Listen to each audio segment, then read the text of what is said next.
Pemerintahan Trump terus berupaya melemahkan kepemimpinan Ayatollah Syed Ali Khamenei agar Iran mau bernegosiasi soal masa depan program nuklirnya. Jika Iran tetap menolak untuk berunding sehingga terjadi serangan dari AS, lalu siapa yang akan membela Iran? Untuk membahasnya sudah bergabung bersama kami, ada mantan Dubes Republik Indonesia untuk Iran, Bapak Dian Wirengjurit. Bapak Dian, selamat sore. Selamat sore Mbak Margareta, selamat sore pemirsa. Ya, Bapak, AS terus menuding Iran memiliki senjata nuklir dan juga menjadikannya sebagai justifikasi untuk menyerang Iran. Padahal terbukti Iran tidak mengembangkan senjata nuklir. Apakah ini akal-akalan Trump saja untuk melemahkan Iran agar penjajah Zionis Israel tidak terus terancam eksistensinya atau bagaimana? Karena ini bukan ketegangan yang pertama terjadi antara AS dan juga Iran. Terima kasih Mbak Margareta, persis sekali kata-kata Mbak Margareta pertama tadi. Ini akal-akalan, apa ini akal-akalan? Ya jelas akal-akalannya Trump lah Mbak. Karena begini, dia bilang Iran mengancam siapa? Negara tetangganya aman-aman aja tuh, nggak ada yang merasa terancam oleh Iran. Yang merasa terancam oleh Iran siapa? Israel sudah kena hukumannya bulan Juni lalu ketika mengeroyok Iran. Sekarang diam aja. Terus Trump ini merasa diancam siapa? Kalau mau jujur ya, mestinya tokoh seperti Trump ini mawas diri ya, mengaca. Kalau dibilang mengancam itu dan kalau dibilang demonstrasi tadi yang menimbulkan korban, mengaca di dalam negerinya yang lagi kacau, demonstran juga banyak yang mati kok, akibat ulah aparatnya. Kok sekarang ada demo di negara lain kok serasa paling suci gitu ya, membela demo. Padahal kembali ke ancaman, dari kapan-kapan udah ancaman Iran sudah tidak pernah berhenti. Dari sejak saya di sana pun tahun 2012 sudah ada ancaman Amerika. Tapi kalau dibilang sekarang mengancam, ya kita lihat saja orang Trump sendiri masih banyak masalah dengan teman-temannya di Eropa, masalah Bapak, dengan ya. Bapak kan mengamati ancaman ini kan sudah dari lama begitu kan, dan ada Betul. tidak bedanya? Ada tidak Pak bedanya untuk gertakan atau akal-akalan Amerika di titik ini tuh apakah memang serius atau seperti apa? Bedanya dengan yang dulu? Kita tahu ya Presiden Trump itu kan omongnya luar biasa ya.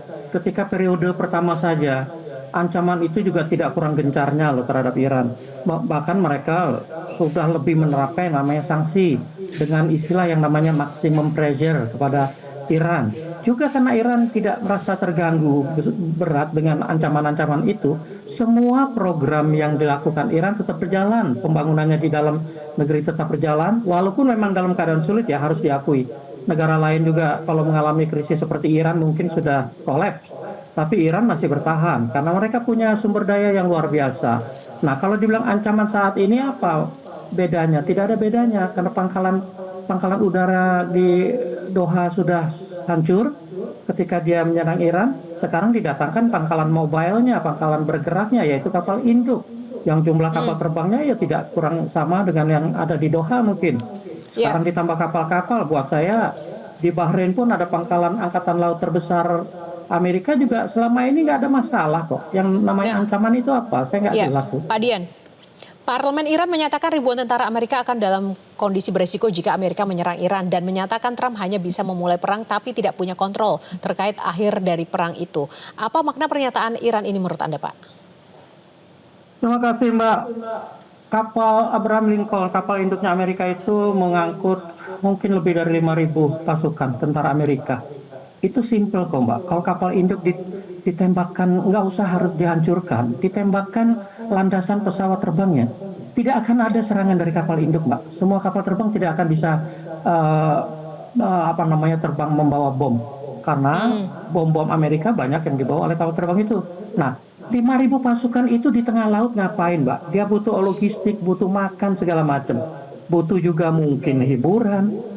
Apakah akan sia-sia gitu mereka jauh dari Pasifik didatangkan, padahal katanya Amerika punya 11 kapal induk yang hampir semua bertenaga nuklir, tapi hanya mengirimkan satu dengan jumlah awak yang saya pikir tidak akan melebihi dari pangkalan yang sudah ada gitu loh. Yang selama jadi ini situasinya juga memang tidak segenting itu ya Pak ya? Sebenarnya ya? Tidak. Ya. Buat saya itulah media barat, itulah media mainstream barat yang selalu mengedepankan mengedepankan apa namanya berita-berita sensasional yang Oh ya, cyber begitu ya. seakan-akan betul Bapak, yang menunjukkan kedikdayaan Amerika lah kira-kira gitu. apakah kekuatan Iran saat ini lebih besar, Pak, daripada saat melawan Israel pada bulan Juni 2025 lalu menurut Anda? Dan Betul seandainya sekali, memang terjadi Mbak. gejolak, siapa yang memungkinkan akan berada di pihak dan menolong Iran? Betul sekali Mbak, begini loh, sejak Juni perang 12 hari itu saja Amerika dan Israel itu terus terang kaget. Tidak menyangka kalau Iran bisa membalas dan melindungi diri dan membuktikan bahwa sasaran yang dikatakan program nuklir Iran itu tidak terbukti. Katanya Baik. bom bunker Buster itu tidak membuktikan ada program nuklir yang di tempat itu, di fasilitas Natan namanya. Nah, Israel pun merasakan getahnya. Orang berpikir dengan katakan perang 12 hari itu Iran merasa puas diri dan tidak melakukan apa-apa. Salah besar.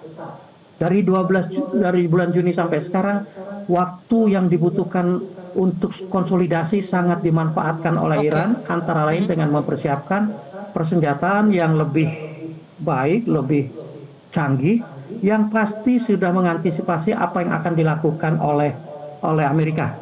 Nah, sekarang sudah terbaca ketika Amerika saja mengumumkan akan mendatangkan kapal induk Abraham Lincoln dari Pasifik, Iran sudah jelas tidak akan diam. Baik. Terbukti drone-dronenya Iran sekarang bertambah, belum lagi kemampuan militer lain yang tentunya sudah akan lebih dahsyat daripada bulan Juni kalau memang ditantang untuk berbuat yang luar biasa.